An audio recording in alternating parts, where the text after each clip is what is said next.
All right, welcome back to the Daru Strong podcast. Today I have one guy that I've been working with for a year now online, Anthony Vicino. Now, Anthony is an entrepreneur. He's $1 million earner.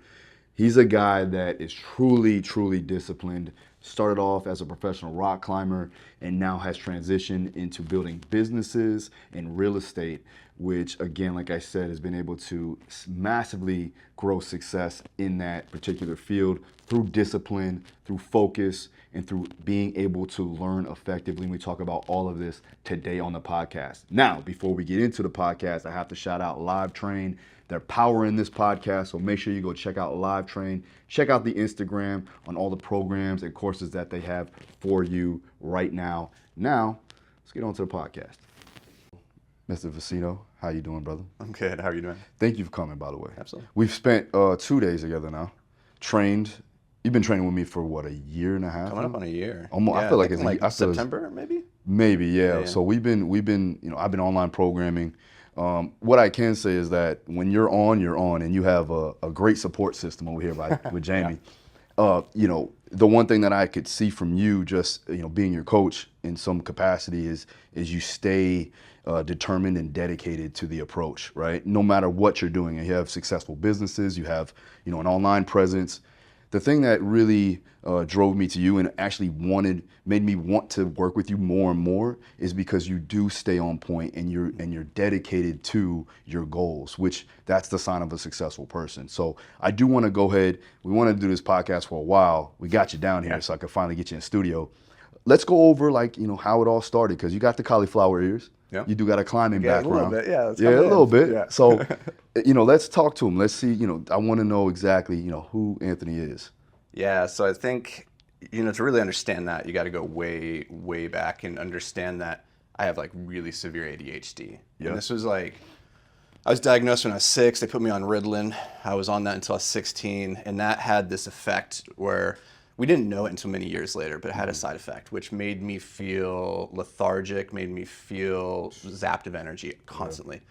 And there's a really interesting aspect of ADHD, which is that people think it means that we can't focus, but in reality what it means is that we can't always control what we're focused on.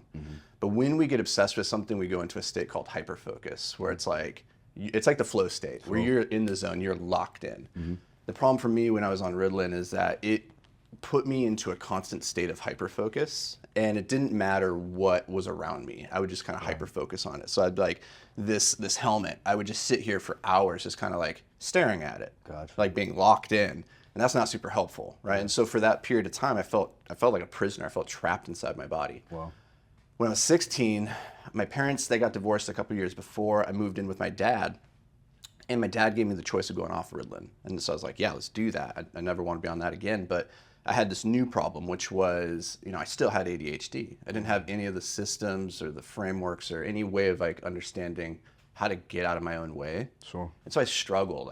I kind of rebelled for the next 10 years, feeling like I never want to be trapped again. I never want to feel constrained. Sure. And so I went to school, I went to college, did that whole stick, and really struggled. Where'd you go to school? I went to Augsburg and Augustana, so I did 2 years, and those are small little D2 schools up in South Dakota and Minnesota. Gotcha. And it was fine in the sense that I passed, but I was a terrible student. I was absolutely terrible. Was it because of the ADHD?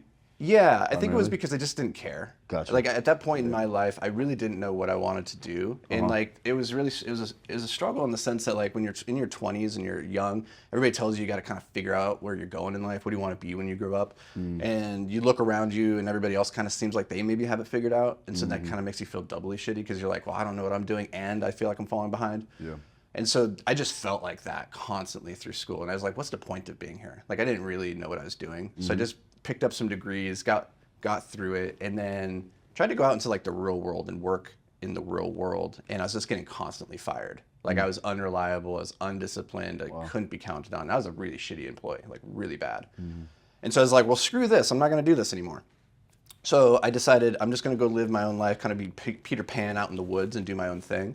And so I became a professional rock climber for like the better part of a decade, which sounds really cool. But like you get this like in those kind of like extreme outlier sports, unless you're like the one or two guys at the very top, you're not making a ton of money. Sure. Like you're making just maybe enough to get by. But I was like the quintessential dirtbag. Just What year was this? How old were you? This would have been like 2010-ish through 14, 15, 16, somewhere in there. You're in your 20s. Yeah. So from an age-wise, this was maybe like 24 to like 28. Okay. And my life really fell apart at around 28. Like Really? this is where like when people hear my story, this is the part that they hear first usually. That like my fiance had left me. I was kicked out of the house. I was living in the back of a van in downtown Oakland. I had $80,000 of debt. And so a lot of people hear that as like the starting point. But I think it's really important that you understand what got me there was the ADHD and pointing to that as the reason why I couldn't do things. Because everybody growing up, they told me that was my limit. I couldn't focus, that I was different, I was special. And so I locked into that and I thought, well, I can't focus. I'm this way. It's my disability, right? And so I allowed it to be the thing that victimized me. But in later years, what I've come to realize is that you can choose to be the hero or you can be the victim, but you can't be both. And the turning point for me at 28 when I was living in that van trying to figure my shit out was like, well, I'm done being the victim. Now how can I turn this thing that had historically been my limit and now turn it into a superpower? What made you realize this? Like you were just like, I'm done with this shit. Here's the crazy part, dude, is I didn't know. I didn't have any reason to believe that like it could change and be better. I just had to believe that that it could, right? Because when you're at rock bottom, it's a good place because you're like, I'll try anything, I'll do anything. You don't lose nothing. Exactly. Whereas like I think it's actually harder for people who go through life where they have a good job, they have a good family life, and it's the good is the enemy of great. Where it's like, yeah, it's good but not great, but it's like the fuzzy handcuffs. Gotcha. You could take them off, but you're like, well, I'm afraid to because I have so much more to lose. But when you have nothing to lose, that's where I was. I was like, well, let's try some things. And so I started exploring and started challenging the beliefs that I had about myself and said like, okay, well, instead of looking at ADHD as the limit, let's look at it as the reason you're going to succeed. What is it about ADHD that makes you special? And that I got really lucky because it turned out that growing up, I had been sold that there was a game to be played. You go to school, you sit in class, you raise your hand, you face forward, you do the test, you move forward, you go to school, you get your A's, then you move into the corporate world, and you just keep like on this treadmill, right? And if you just do what they tell you, you're going to succeed. And I fundamentally could not play that game, and I was losing as a result. And years later, I realized like, oh, I don't have to play that game. Like that's not the only game. There's other games where my ADHD is not a limit. Like the way I think about this is like, dude, you see me, I'm like 5'9", like I can't jump to save my life. You're like, hey, you need to play in the NBA. Like your whole life is gonna be about that. I'm like, well, no matter how hard I try, I'm never gonna be that, right? So the game really shifted for me when I started looking at it and saying, okay, these things where ADHD is a weakness, how do I avoid that? And how can I turn my ADHD and start focusing on the things that actually make me really good? Like really quick pattern recognition or really good cognitive processing speed or just creativity out the wazoo. How can I like start playing games where those are an advantage? So instead of trying to play NBA, suddenly I was like, I could be the best ping pong player in the world. That's the game I need to play, right? And we all get to choose which games we play, but it took me a long time to figure that out. And I don't think a lot of people ever do. Yeah, that's one of the major issues is not knowing who you are first and foremost. And I think people go through life and they don't understand their true purpose because they don't know, they're not self-aware enough to really hone in on the talents that they've been given and then work to build skills and value off of that talent. When you decided to be like, all right, listen, I'm gonna utilize this, now it's a skill that you've acquired, right? It's something that's been given to you. What did you do from then on? Like you were, rock climbing and then something clicked and you were like, I gotta start a business, right? What was that business? And then how did this all come about? Yeah, that was lucky, to be completely honest. Sometimes you're just in the right place at the right time. I was in that van, and at the time, I was actually trying to be a science fiction author. I was writing science fiction and fantasy books, and I had published a couple, but they hadn't taken off yet at that point. And honestly, again, like with writing, if you're not like the top guy, you're not going to make a ton of money typically. But I'm in the back of the van, and a buddy comes to me and he's like, dude, you're kind of a sorry sack. Like, this is sad seeing you live in this van. And like, this is like, let's try something different. So he's like, let's build a business. And he had experience already in this. And so I was like, yeah, you showed me the way, let's go. Yeah. And so that was a window washing company of all things. Okay. Like, and I wasn't the entrepreneurial kid. Like, I wasn't plucking flowers. I wasn't selling it back to the neighbor. I didn't have a lemonade stand. Like, the idea of sales scared the shit out of me. Like, I hated, no, thank you. But again, when you're at rock bottom, you try anything. And so we started building that, and quickly we realized, like, actually, this is awesome. Yeah. Like, this is awesome because now, whereas when you're working in a business for somebody else, like, your inputs are not correlated to your outputs. You could work your ass off, and if the boss doesn't like you, it doesn't matter how hard you work, you're never getting the promotion. You're never getting the thanks that you deserved. Whereas over here, when you're running your own thing, you're like, hey, the harder I work, the more I get out of it. And so it's like this direct output, and I loved that part. Suddenly I was like, oh, I can be in control.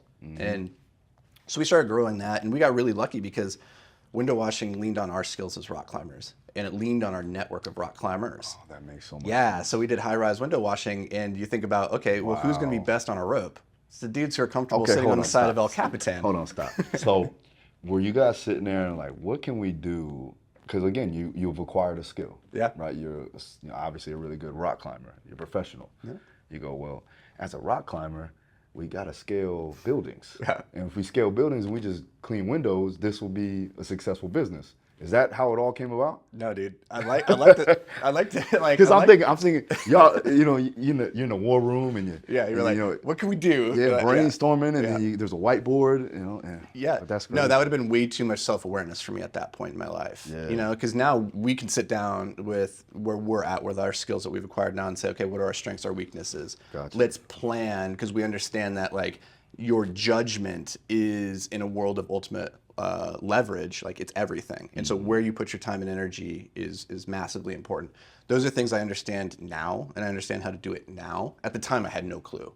We just got stupid lucky. Like I said, like there wasn't much more thought into it than, hey, we could do this for cheap. We just got to go buy a couple $100s worth of cleaning supplies, and we just go knock on doors. It seemed really simple. And it's like, what do you need to know about washing windows? I don't know, just go wash the window. It seemed really simple for our skill set. And then after a year of it, it started to click. It's like, oh, right, we kind of landed in the perfect thing for our abilities. But then, you look forward a couple years, and this goes back to like that whole Dunning-Kruger effect, where the more you know about something, the less confident you become in it in a lot of ways, because you realize just how much there is to learn about it. Where the people who they achieve like a little bit of knowledge in a thing, they tend to overestimate their abilities. Right? We see this all the time. We're like, oh yeah, that blue belt suddenly knows everything. Right? And you're like, dude, you just don't even know. You're oblivious to your incompetence. The one stripe blue belt. Yeah. And so that's like the very dangerous place to be. And like the person, like the brown belt is like, fuck dude, I still don't know shit. Right? And so my next, like coming forward a couple years, I was like, I'm a rock climber. I've been in rock climbing gyms. I know this world. And my two friends, I had moved back to Minnesota. They had built a climbing gym that was dedicated just towards youth climbers that wanted to go on to be national athletes and Olympic caliber athletes.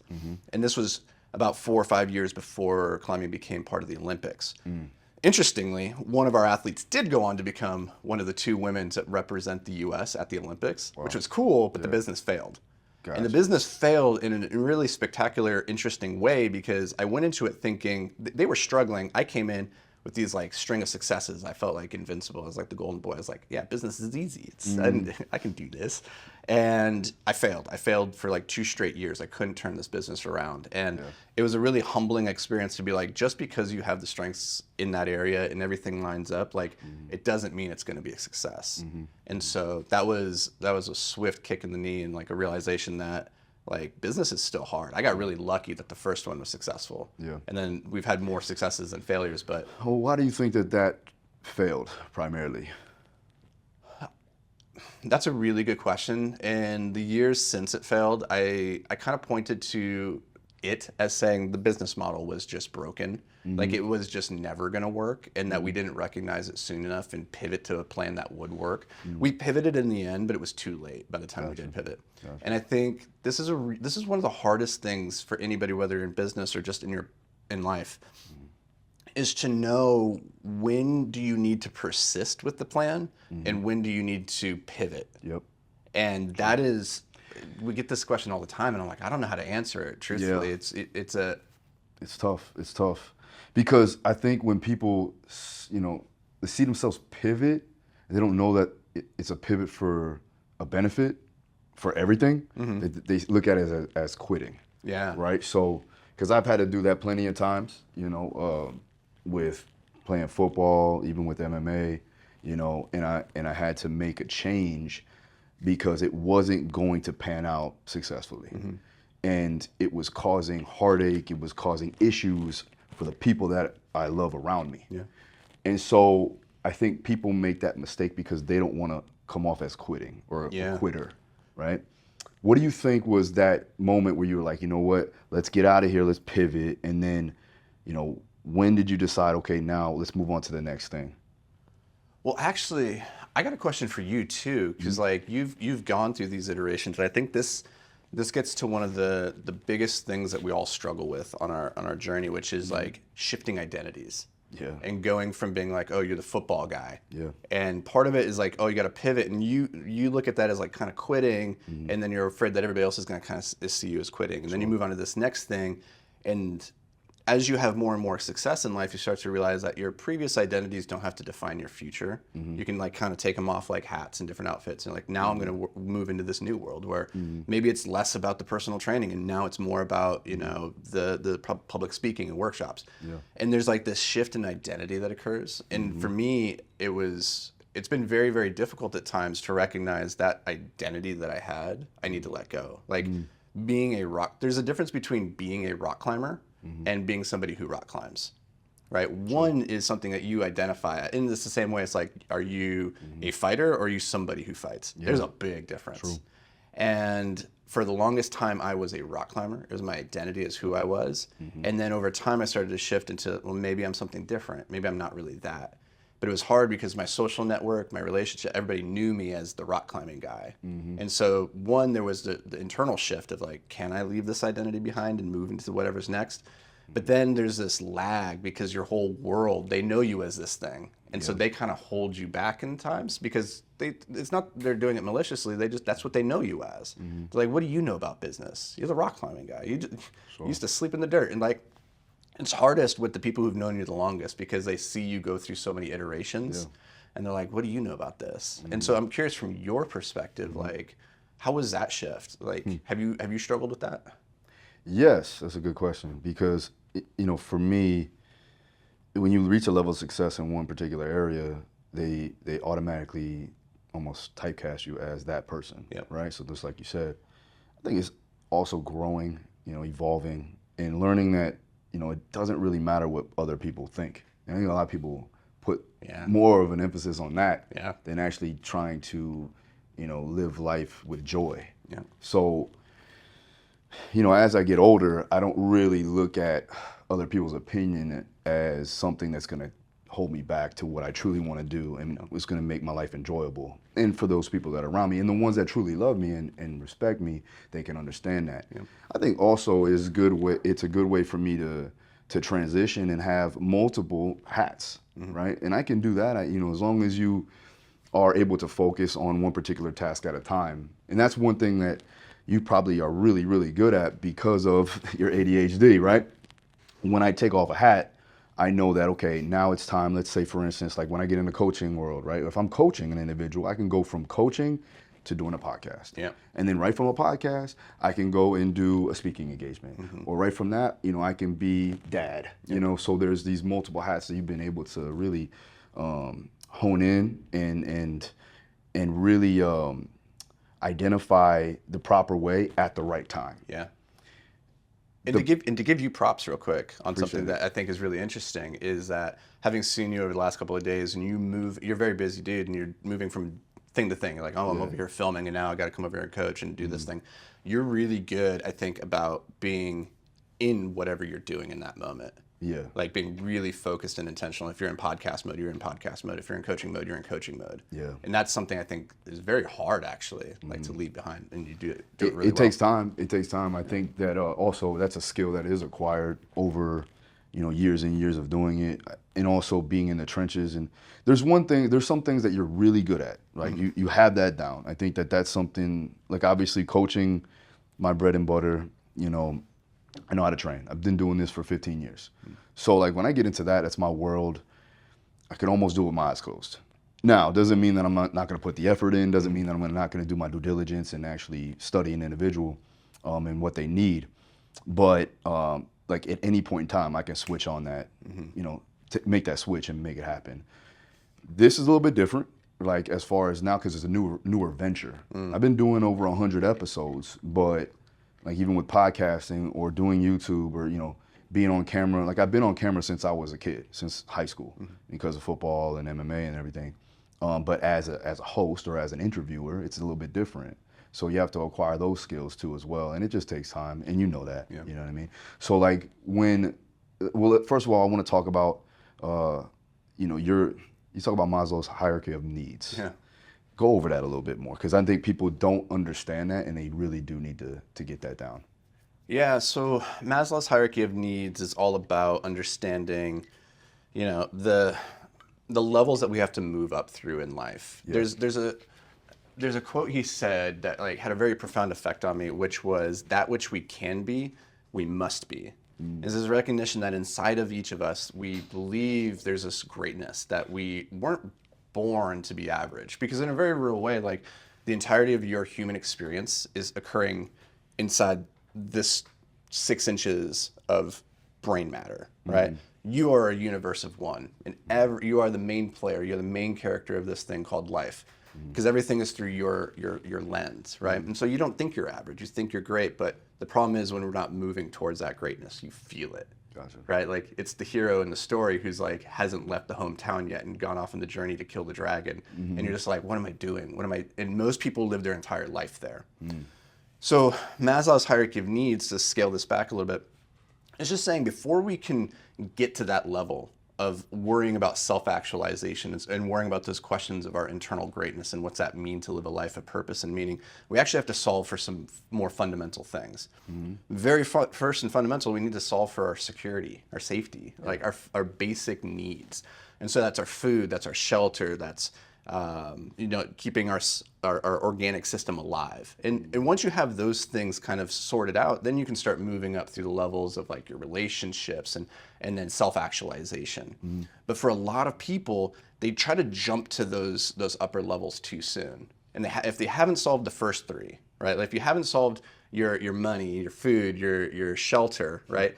You're gonna be dominated by that stress. So if you rewind to my life, when I was living in the back of that van, I was concerned with issues of my greatness, but I wasn't in a position to even like do anything meaningful towards it, because I had barely enough money to either, I had $20. I had to decide, do I want to go buy dinner tonight, or do I put that as fuel into my van, which is also my home, right? When you have to start doing that mental jujitsu of like, where do I spend this dollar?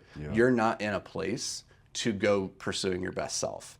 And so a lot easier to make that decision at that point. Totally. And so, they say it's cliche, but they say money doesn't solve all your problems, but it solves all your money problems. And I say that a lot of your problems in life can be solved with money, right? And so the first step in my journey was, okay, let's get this money thing figured out so that all these basic things of life, I don't have to worry about that. So I can focus all my time and energy on the things that really matter, which is like, what's it mean to live a life of purpose or meaning, right? And so a lot of what we try to do now with our content is helping people build both like those high level skills, but also those tactical skills of like, okay, well, what skills actually pay money? Like, and how do you go get those skills so that you can go apply them? Because most people, if you went to school and you're like, I got an accounting degree, like, I don't know what to do with that. You're like, okay, well, that's a skill. Is it a very valuable skill? Not on its own, because I can go find an accountant anywhere. I can use HR Block, as my accounting software. But if you can stack that on top of other skills, you can make it more valuable. And I think that's the part that people really struggle with. But once you understand that money making is just a game of stacking incrementally more valuable skills on top of each other to create this skill stack that makes you uniquely valuable in the world, then you start playing the game differently. And as a result, it's like much more fulfilling too. Yeah, I think Elon Musk said, what did he say? He said that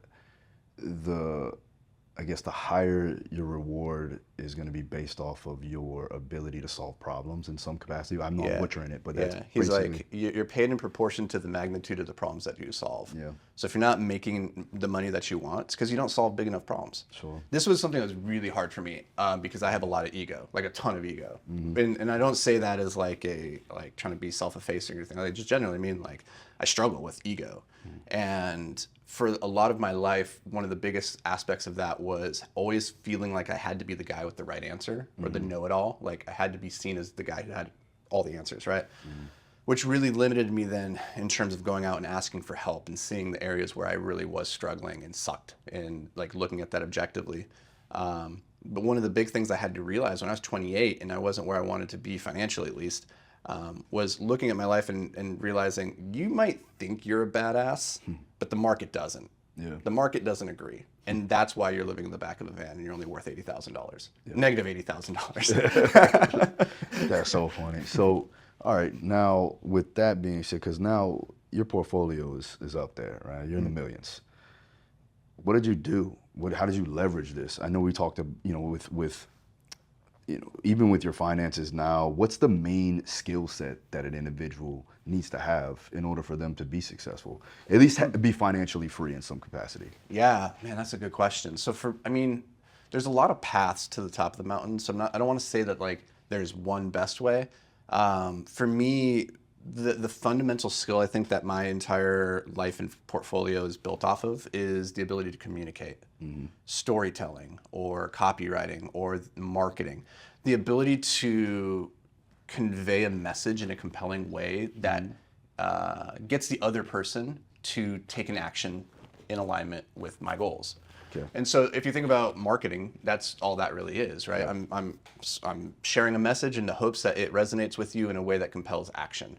If you look at building a business and building a team, a lot of that is communication. I need to get the team rallied around this core vision, this mission, and get everybody rowing in the same direction. Yep. And so much of life comes down to effective communication, whether that's through the written word, the spoken word. And you could look at it now and say, well, yeah, we're on podcasts, we're on videos, and that's a form of communication. But even more basic than the actual communication is understanding the human psychology of why certain communication patterns work and some don't. And when you understand that, like, then you can start to sell anything. Now it's a question of like, okay, are you selling something that you truly believe in because you think it's going to make the world a better place and that it's going to make that person's life better? Well, then that's influence. Or are you just selling it to make a buck? And if they had all the information that you had, they wouldn't actually buy it, but they are buying it because you're a good communicator. That's manipulation. Well, let's back up. How does one become a better communicator overall? Practice. Lots and lots of practice. I think one of the fundamental skills, though, is writing.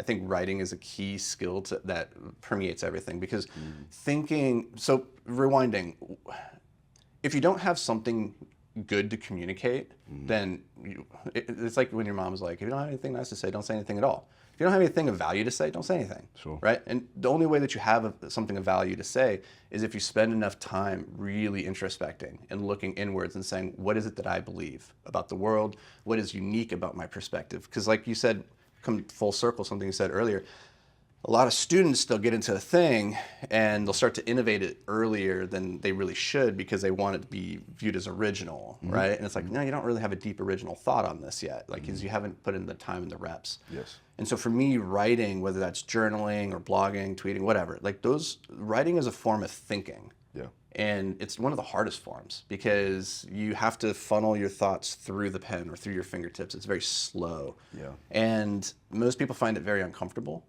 because, you think back when we're in school, we're taught how to write essays and it's like, man, this sucks. I hate this. Right? But I think thinking and writing is the quickest way to develop that skill of judgment, which ultimately, once you actually have a message worth communicating, then communicating with the fundamentals of like, body language or inflection and tone, those things, that stuff is easy. Yeah. You think it's more emotional than anything with the body language and tonality? Obviously, it's emotionally driven. It can be, yeah. And I think everybody does it differently. Yeah. Like that part, I think what's really interesting is if you have something truly compelling and amazing to communicate, then that will shine through regardless of the delivery. The delivery is just like the polish. It's like cake with the frosting. Yeah. Like you have to have the substance first. That's the thing worth communicating. If you have that, like the sale becomes much easier. The business, getting the team aligned when you truly are convicted and believe in what you're selling, because it's like I've thought deeply about this. Sure. But then like the actual skills of, okay, how do I time my inflections? How do I deliver this in a way? How do I make that eye contact? How do I break that eye contact and then come back in a way that makes it feel organic, right? All that stuff is important, but that's reps at that point. And that's just being on hundreds and hundreds of videos or writing hundreds and hundreds of blogs. And over time, you start to develop your voice and the way that you communicate. You know, practice, and you said it yourself, is just doing the thing, you know, and that allows you to, one, get more, obviously, experience, but it also gives you confidence. So whenever I'm communicating with an individual, especially in my realm, and we're talking about certain training modalities or methods of training or principles, you know, and you can break it down a little bit more simplistic as opposed to trying to mask something through jargon. Yeah. And I think that that's a deep understanding that a person can have, as long as you can explain it like you're explaining it to a 5-year-old. Yeah. Is very important. And that allows for that individual to feel confident enough to relay over any information possible to any walk of life. With you, when I watch your videos now, I'm binge watching now, like I told you. Make sure you hit a like and the subscribe button. Man, I hit a like. I subscribed before we even started, man. And make sure you subscribe, by the way. But what I will say is that, you know, the way you relay over information is very clear and concise, right? It's authentic to you, but, you know, with the way you articulate, the passion that you can tell that you have, and you're not trying to sell anything. It's just natural, right? But naturally, people want to buy from you because of that. You see what I'm saying? So authenticity and being organic is important. When did you decide to like start to, now I know you talk about investments, right? You invested in the stock market, you invested in real estate, doing really well in real estate. What are you doing right now in real estate and what do you see in real estate at the given time with the market being where it is? What do you see happening now? So to rewind a little bit, like the two things that I believe, if you want to win the money game, because a lot of my content is around how to win the money game. But as you start to dig into it, you start to realize a lot of things that we talk about are like, okay, not really how to make money, but it's like how to develop discipline, how to develop self-reflection, how to develop that ability to like iterate and practice, right? Because those are all things that will help you make more money in the end. But we get people in by helping them understand, like, let's figure out how to make more money. And my whole pillar is build a business and invest in real estate, right? And so the way that this started for me was when I started building the businesses, they're the cash generating machine. And when you have that money coming in, you will now have this new problem, which is what to do with that money, right? You have two skills you have to maximize: how to make money, how to manage money. Very, very different. And so the make money is the business side. The what to do with it, the manage side, is just the real estate, because it is just such a solid physical asset that produces cash flow over a long period of time. There's so many benefits from taxes and just generally speaking. So I'm very bullish on that. But what's really important, I think, to understand about my portfolio and how we've done this is there's a difference between investing in real estate and building a real estate investing company. And so what we've done at Invictus, we have like $75-80 million of assets under management now. We've built a real estate investing company where we have a team of 15 people that are managing our assets. We're bringing in capital partners. We're going acquiring. We're doing all that stuff. But what really our product is we allow just regular people to invest in real estate without having to deal with toilets, tenants, and trash. So it's like, hey, you got good money coming over here. You don't want to learn how to build a business. You don't want to deal with tenants in the middle of the night. Put your money into our assets. We'll run them together. Gotcha. Right. So that's the investing in real estate versus building the investment company. And I think real estate still, like, there's a lot going on in the market. Interest rates are really high. Everybody's saying, oh, okay, we're at this price bubble. Is the whole thing going to collapse? When I look at the fundamentals, supply and demand, like that's in everything in life, like just supply and demand. where are we at? Is there enough supply to fill the current needs? And the answer is no, especially like in the apartment complex world where we spend our time. There's more people that need a place to live than there are places to live, which creates this supply-demand disequilibrium, which means the prices get more valuable over time. So when people are like, oh, there's a bubble, it's gonna pop, the prices are too much. It's like, well, why would we believe that when there are still people who need a home, they're willing to pay, right? Yeah. And so I still think real estate, broadly speaking, whether you're looking at single families, multifamily, retail, office, like they're all fundamentally still strong, but you gotta be careful, because the thing with real estate is, one of the things that makes it so powerful is that we can use leverage. We can get debt, we can take out a mortgage on the thing. And whenever you use debt, that means it's a very two-sided blade. And when it's working well for you, it maximizes and juices your returns. But if it goes the other way, suddenly it can really hurt you. So it's just important that regardless of what you do in real estate, you just go into it eyes wide open and carefully and realize that it's not a get-rich-quick scheme. It's a get-rich slowly but surely thing. And that's the thing about real estate. Like if you're in it for 15, 20 years, it's really, really hard not to do incredibly well. And so just lengthen your time expectations. And you're not gonna get rich in 5 years. Don't put that out of your mind. But say I'm gonna be rich in 20 years, like that's a certainty. And if you play the game that way, you're gonna do pretty well. Long games with wealth in mind. Yeah. Right? So, okay, now, let's say I wanted to invest in some real estate, multifamily homes. What should I do? Let's say I got a good, successful business, you know, and then I got some extra cash laying around. What is the process? So first, go listen to our podcast. Well, we have a podcast. It's all about real estate. It's free. We also wrote a book. You need to get educated. Sure. Like you need to understand the vehicle, because I don't want anybody to ever invest in something that they don't fully understand. Exactly. Because that's how you spend sleepless nights. Because you're like, I don't know what I did. I don't know if I can really trust that guy. Yeah. And so get educated. It's not that complicated. And so spend 15, 20 hours over the span of 6 months reading and listening to podcasts. Get familiar enough with this thing so that you can start talking to operators, you can start looking at deals, and you can feel confident. Because at the end of the day, like the number one goal of investing, as Warren Buffett says, is to not lose money. But I actually think most people, they don't even care about that. The thing that they actually care about is not looking stupid, right? And so they're like, I just don't want to look stupid. And that'll stop a lot of people from asking questions that need to be asked. And so if you come to me right now, I can talk to you eloquently, I can pitch you on real estate, and you're gonna walk away and be like, that sounds great.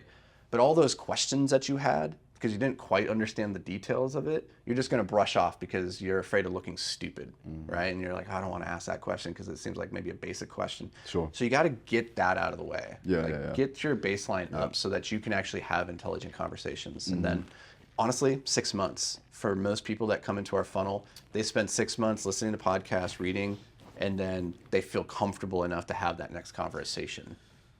I mean, you got to feel passionate about it too. Like, I think that people, you know, the one thing that makes people great at something is they have a passion for it. They want to do it. It's funny because my wife's a real estate agent as well, so she's deep into it, and she can sit here and talk to you all day about it. It's not my game. It's really not my game. Yep. Now, I have a connection because my wife is in the business, and I can say, okay, well, here you go. I know how to make money. I know how to leverage my skill set, and I can utilize the people around me if that's their thing, if that is their game that they want to play, and I can have them kind of dictate that process for me. Now, because it's my wife, isn't it? You know.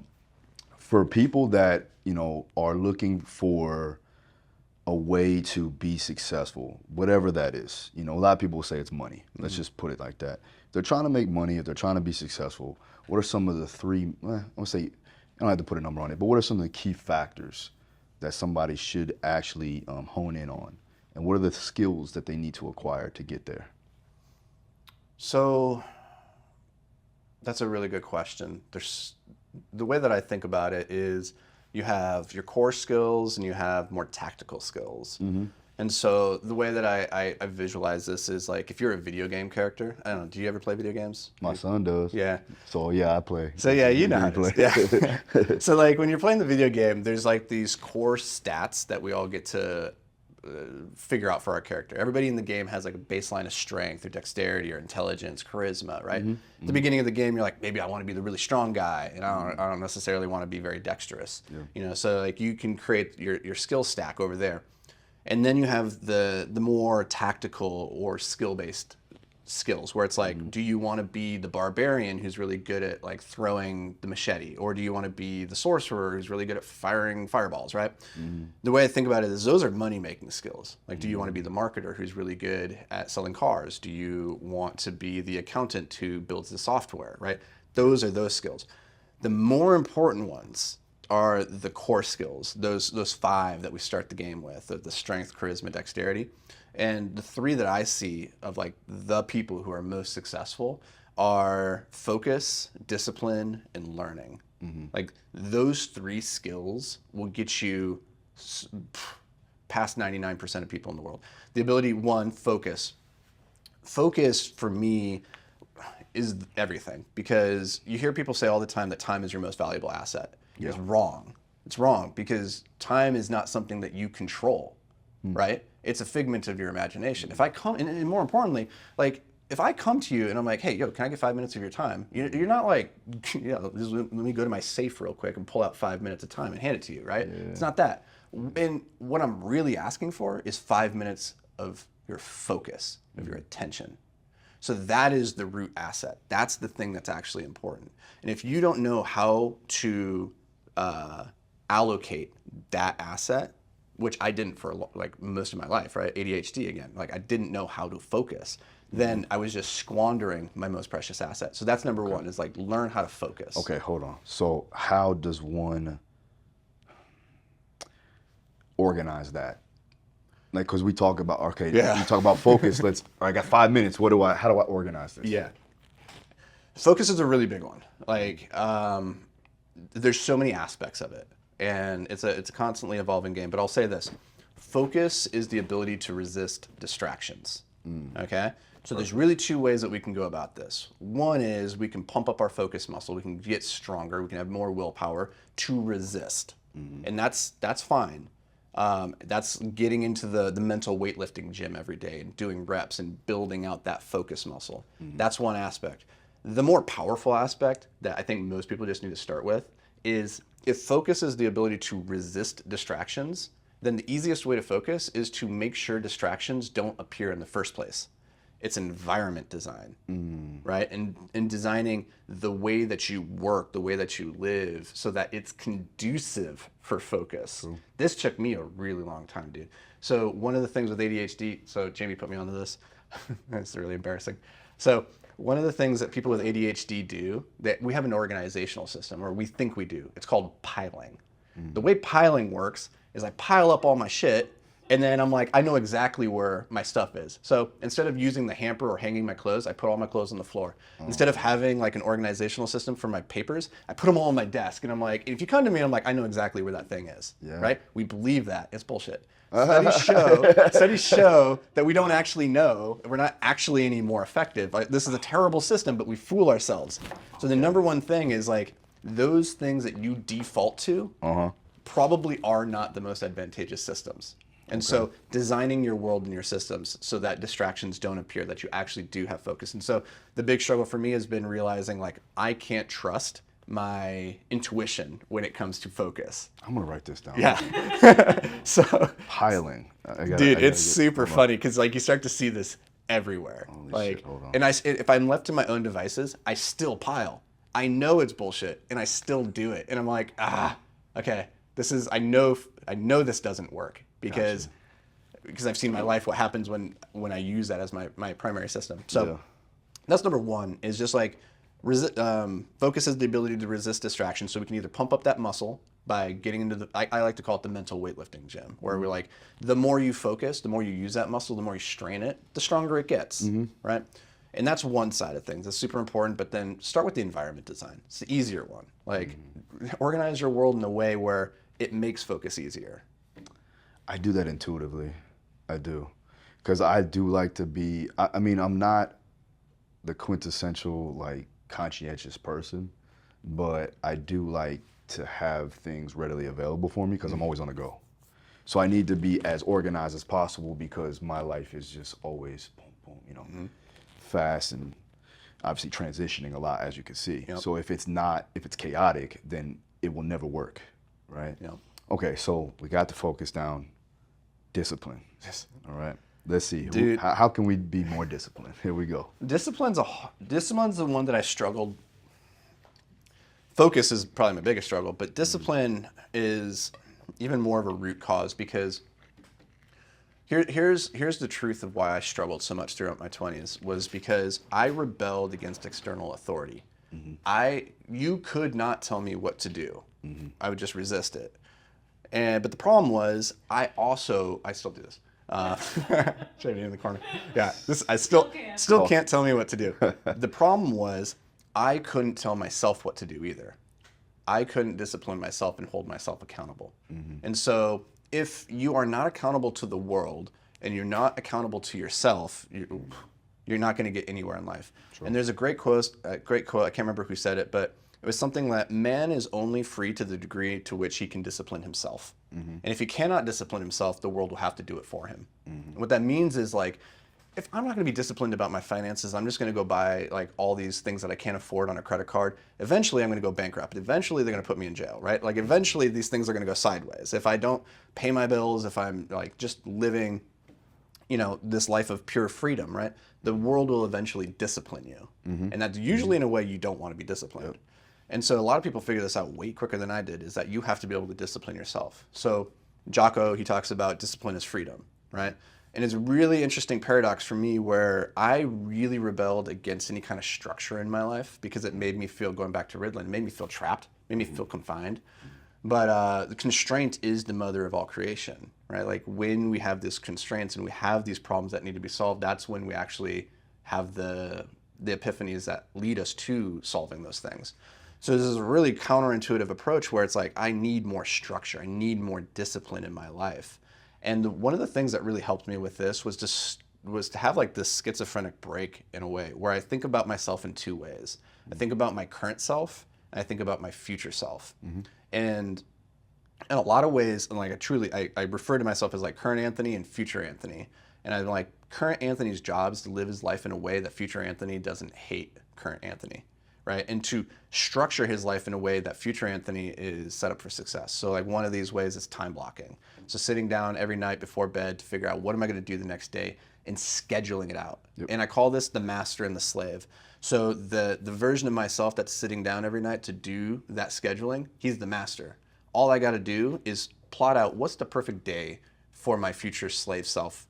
And then my future slave self just has to wake up and do the work. That's all he has to worry about. He doesn't have to go do the mental jujitsu of like, oh, should I do this or should I do that? It's already been set in stone. Yeah. All he has to do is show up and do the work. Yep, just show up. I like that. There's so many aspects of discipline that we could get into, dude. Like it's such a big one because it's one that we all struggle with intuitively. But the key here is like you can never rely on motivation. Right? Motivation is short-lived. Yep. It's gonna wane, and if you don't have discipline to step in, once that motivation starts to wax off, you're never gonna have the ability to stick with the thing. It gets you started. Exactly. But that discipline will keep you going. I think you said it correctly. It's like, you know, improving on your ability to create a routine and sticking to the routine, which is basically the definition of discipline. Yeah. So when it's scheduled out and you know, okay, all I have to do is just follow the guidelines. That's all I have to do. And you take away any other thoughts or any other distractions based on, okay, it's already written. I just have to do what's written. So that allows you to stay disciplined throughout your daily process. Now, with that, there was one last thing. What was the last one? Learning. But real quick, before we leave discipline. Okay. So discipline at its core is the ability to make yourself do whatever it is that you want to do. Like whatever that thing is. Discipline is the ability to make yourself do the thing. And it starts with an identity. For many years, I had the identity of somebody who was not disciplined. I had ADHD. It wasn't my fault. I couldn't focus. It is what it is. Yeah, right? You typecast yourself. Totally. And so I don't have discipline. And so as a result, I would break the promises I made to myself, which is just casting another vote that reaffirms the fact that I'm not disciplined. So the number one thing, like if you want to be a disciplined person, if you want to develop that, you need to start keeping the promises you make to yourself. And it's really interesting because those are the promises that we are most likely to break. If I make a promise to you, chances are I'm going to work really hard to keep it, right? If you make a promise to your wife or to your kids, like you're going to try really, really hard. But if you make a promise to yourself, I'm going to wake up at 5 a.m. I'm going to start getting into the gym before this thing, and I'm going to like prioritize myself. I'm going to do that. It's so easy to break that when you wake up the next day and like, I'm not feeling very good. I'm a little tired. Oh, the kid's going to need me. And you start to break those promises. And so if you want to be a disciplined person, you have to keep those promises you make to yourself because they reaffirm the identity that you have as a person who has discipline. Gotcha. And when you start to identify as like, I have discipline, I have the ability to make myself do whatever I put my mind to, For sure. you attack that problem differently. Okay, so here's the struggle that we might have, a push and pull, the duality of it. I would say that when do you know it's time to not be disciplined? Because I feel like it takes discipline to not do something at certain points too as well. Let's say, for instance, case in point, we talk about auto-regulation, right? Where you're like, okay, I know I'm fatigued. We talk about this all the time. My HRV is, it's low, and then I feel like lethargic, or I should say my HRV is high, but you know what I mean? Cortisol's high, stress is high, feeling lethargic. Because I'm on paper, it says I should go train this way. The intent is to go max effort, but I know that I can't go max effort right now. So there is that struggle. Do I stay on my routine, or do I pivot out of the routine based upon the situation and the circumstances?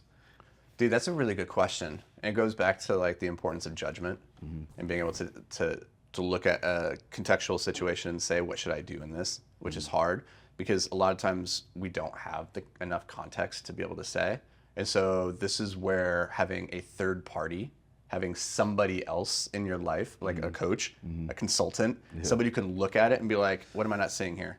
Like, help me. You don't have the emotion, right? You're not plagued by the issues that I have in the moment of like, oh, should I do this workout? But I feel like shit, and like I'll feel bad if I don't do it, but I'm supposed to.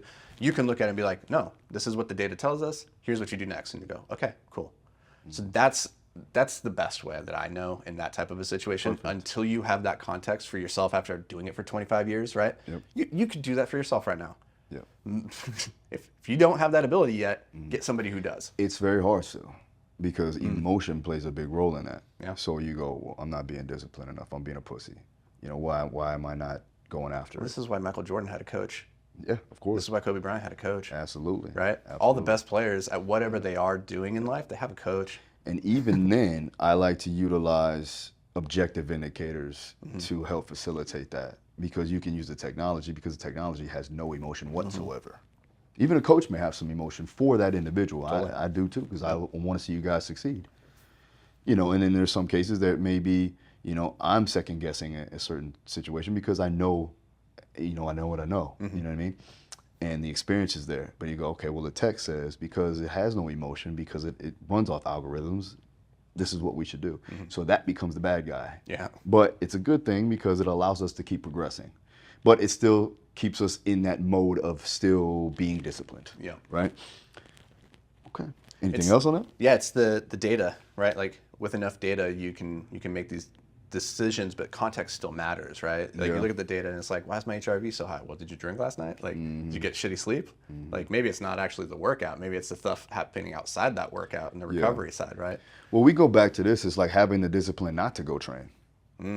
That's another, disciplinary thing. Like you got to have that ability. You got that strength to be like, okay, today's the day, because of what I see here, based on the numbers, I do need to rest. And and sometimes a lot of my elite guys are like, that's harder than going to train. Well, here's the interesting thing is like for us as like people who've been doing athletics and working out for a long period of time, I don't actually think going to the gym requires much discipline anymore. It's just part of who we are and our identity. Oh, yeah. And so we're gonna do it regardless. That's not the hard part.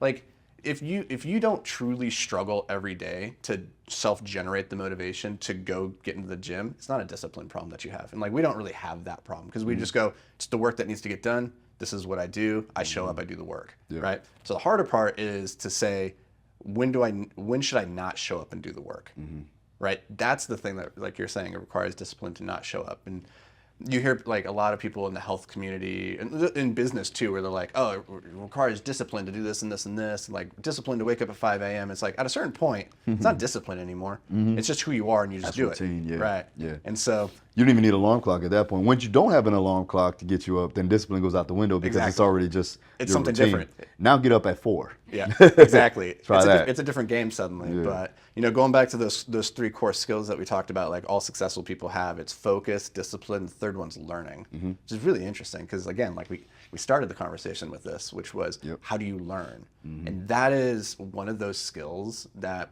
I don't think they taught us how to do in school. Right? They're more interested in packing information into our brains rather than so we could memorize it and we could recite it and we could like regurgitate it on a test.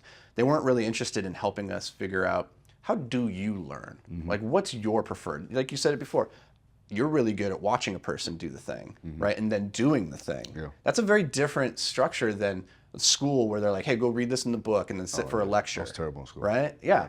And it's like, took me a long time to figure out that that's one form of learning and it doesn't work for everything and everybody.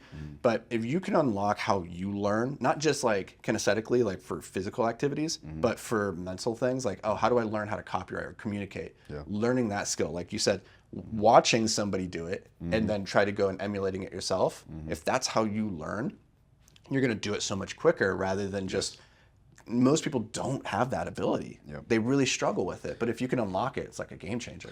Well, that's why I was able, like, even in school, you know, even getting all the degrees and everything else, like, it was just pass the test at that point. But when I started to go to seminars and workshops and get on the floor and coach, that's when I really started to hone in on my skill set and developed an ability to do this the right way because I was able to do the thing, right? Over and over and over again. And it's 15 years. You know, now it's kind of second nature, but I still learn every day. Yep. And I still want to learn new things every day.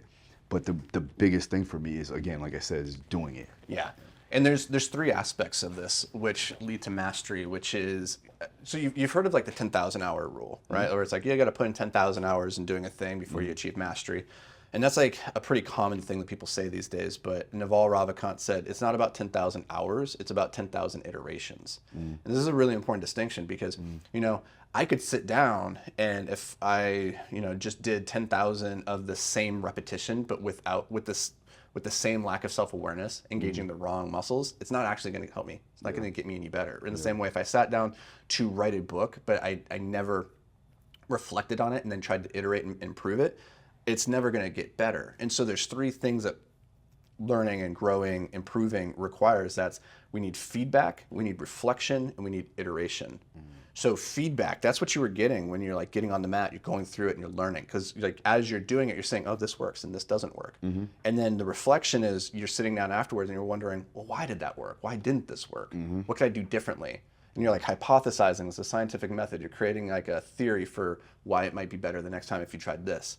And then you're iterating. Now you're implementing that thing, right? In that loop, it just goes right back. So now that you've iterated, you got on the mat again, you tried it this time, you're like, oh, that worked a little bit better, but I'm still seeing some opportunity here. Yeah. Goes back, feedback, reflection, iteration.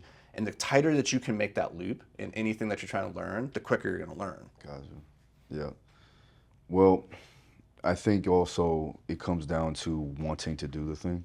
Because people have, you know, they get forced into learning something that they don't want to learn, and then it just goes out the window. But I know if you have a passion for something, right? Like, there was a reason why you wanted to learn rock climbing at some point, right? And you became successful at it because you put in the time. And I don't know about the 10,000 hour rule and how I like the iterations because it involves action, right? So you put in the action, you put in the steps that was appropriate enough for you to make it stick. How big is just learning something, or at least getting the information and then creating some type of action that's based off of that information? How important is that? It's everything. I mean, execution is the game, Yep. right? Like I always say is that $1 million idea is worthless without $1 million of execution, right? And people get so guarded over their ideas. It's like your idea it's worthless. Go do something with it. Go make it a reality. Until you make the thing, until you execute it, it's nothing. True. Right? And so we overvalue ideas, we undervalue the execution. If you don't ever do the work. Well, that's the hardest part, right? It's the only part. It's the only part that really matters. Yep. And the struggle is figuring out, like, how do you spend more time executing with excellence, right? Like, if you can spend more time doing that, and that's what the focus, that's what the discipline, that's what the learning allow you to do. But if you don't ever actually sit down and do the work, like, you can read as many books as you want about exercise physiology. If you don't get in the gym and do the work, it's not going to do you any good. True. Right? And that's the part that... The way I talk about this a lot is it's the difference between collecting dots and connecting dots, right? Collecting dots is going out there, it's reading, it's consuming the podcast, it's listening into this conversation. You're getting information, you're getting new insights, and you're feeling like you're doing something productive, but you're not. All you're doing is you're filling your curiosity and creativity tank, and you can overflow that tank, right? You can fill it with too much information. Now the important thing is, how do we take those dots that we've collected, and now how do we start connecting them to create a meaningful image? And that's the part, like, they both are important, right? You need to have the raw information, you have to have the inspiration, like these insights that we're having to fill this tank, but then you need to go and put them into action, right? And most people, what I've seen, at least in my own personal life, is I spent a lot of time collecting dots, not nearly enough time connecting them. And if you just change that proportion, and probably for most people listening to this, the truth is you've collected enough dots. Yeah. You know enough. Yeah. It's just you're not doing. Especially nowadays. Totally.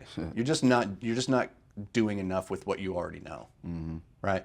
So for me, it's never been it's rarely been a lack of information that holds me back in life. It's been a lack of execution. I could say that for a lot of people. A lot of people. I think that, yeah, you need the input, but the output is so much more valuable overall. Okay, one last thing for people that are looking to just better themselves overall, whether it be family life, business life, their self-worth, being happy. What are some, give me one or two things that you can tell them now. So put you on the spot. I'll tell you the one thing. We can cut it in, you know what I'm saying? I'll tell you the one thing, the only thing that really matters at the end of the day. And this is proven from science. The longest study of human happiness was a 70-year longitudinal study that they did. They conducted with these guys, these undergrads from Harvard, way back in like the 60s. So they're coming out of school, and they decide that they're going to follow these guys for the next 70 years.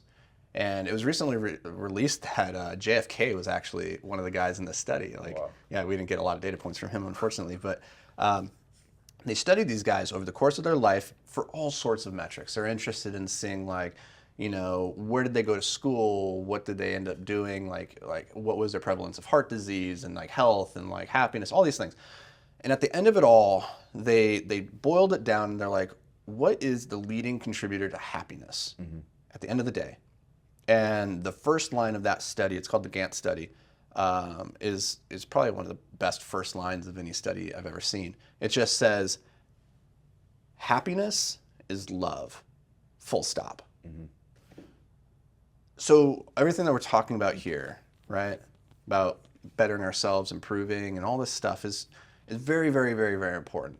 But even more important than that, at the end of the day, is like the relationships that you make with people, and the love that you're able to give and to receive. Because at the end of the day, when we're 98 years old and we're old men sitting in our rocking chairs looking back on our life, we're not going to worry. We're not going to be talking about like, oh, we should have sent more emails, or we should have made more money, we should have done this. We're going to be looking back and be like, man, I wish I could go back and like spend more time with that person or doing that thing, right? Yeah. And so just realizing that now, that's the thing that in the future we're going to look back on and wish we had more of. Yeah. We can start prioritizing it now in the moment. Yeah. So it's a great answer.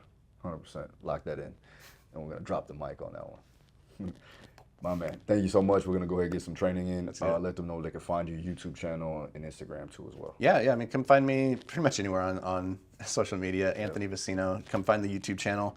Instagram, if you guys have questions. I respond to all my comments, all the DMs. I try real hard. So if you guys got questions about anything we talked about here, just reach out. I'd love to chat. Perfect. All right, we're going to get training. Let's get it. See you guys next time.